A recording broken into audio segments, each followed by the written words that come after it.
All right, so we have decided to move the 0 on Bob's gun while we still have it from 50 yards to 130 because realistically we haven't shot anything under 130 yards with it in forever. So we might as well get the extra elevation because by zeroing it at 130 yards instead of the 50 yards where it was, we're going to gain a functional 14.5 MOA in our turrets. And we believe that being able to dial is paramount because then you're right on your horizontal line in your scope. So that way you can actually hold directly on the windage and you're not floating out in the middle of somewhere saying, oh, I'm going to hold 10 up and off to the side. So what we've done is we've gotten the height perfect outside, but now we want to make sure that our left-right is absolutely perfect and that the crosshairs are perfectly true.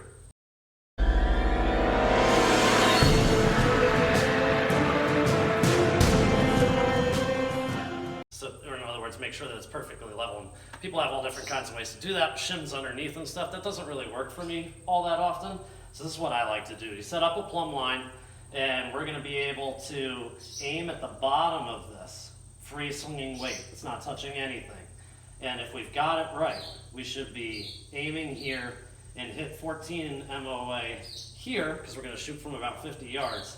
We should be able to hit about 14.5 MOA up high, but still be tracking perfectly on the vertical and horizontal lines. So we should see that, or just being very, very close within the realm of what's a reasonable group of slugs at 50 yards.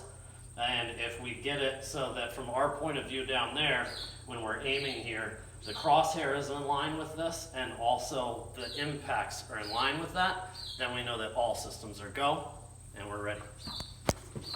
So it's really thin, but that line is down there.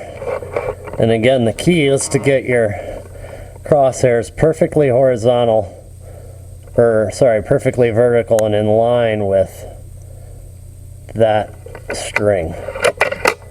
And we're going to aim at the bottom and it should hit high and hopefully clip the string.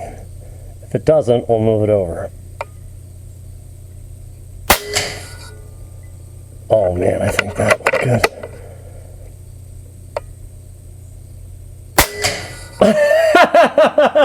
I just cut the string. Did you really? Yeah, I cut it right in half and dropped the weight. So we're going to call that good. If it wasn't good, we would have taken the side cap off and adjusted it until it hit perfect left, right, because I know that the scope is level. Okay, so we literally put almost 2 holes in one, and that one went a little sideways because it cut the weight straight off the string. And that was, we gotta find it. Here we go. And that was that high on the string when we were aiming right about there. So that at this distance is, 14.5 MOA, which is gonna roughly translate to like 7¼ inches if I'm doing my math right. But what do you think about that, Bob? Not surprised one bit.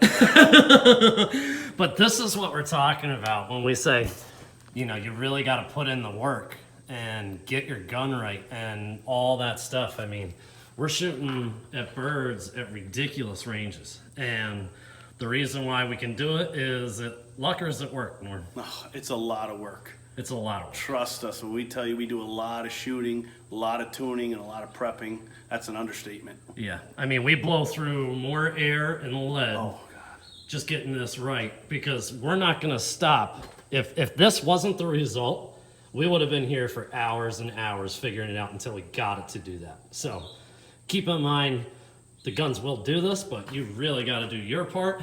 And the biggest thing is being, what's the right word? Ethical? I was thinking obsessive. Oh, well, that's another understatement. We are beyond OCD with this stuff. You got to be. And not just for our own shooting, but again, when I said ethical, we want to make sure when we put a shot on a bird or a woodchuck or whatever, we want to make sure we're at our best of the best we can possibly be. Yeah, and we have people argue with us about how far we shoot. Yeah. And everybody's entitled to their opinion. But when you put in as much work as we are, shooting at 200 and 300 yards you know, you up your chances so much that against an average Joe that just takes his gun out of the closet once every month or, you know, once a hunting season, you know, our odds are better at 200 than the average Joe with a deer rifle is, you know, hitting a deer at 100. Absolutely. That's what it takes if you wanna shoot long. You can do it on targets all you like, but if you're going to animals, I feel like this amount of work is necessary so that you feel like, hey, I did everything I possibly could. Without a doubt. Yeah. So, anyway, that's how we tune up. 3, 2. Done. Done.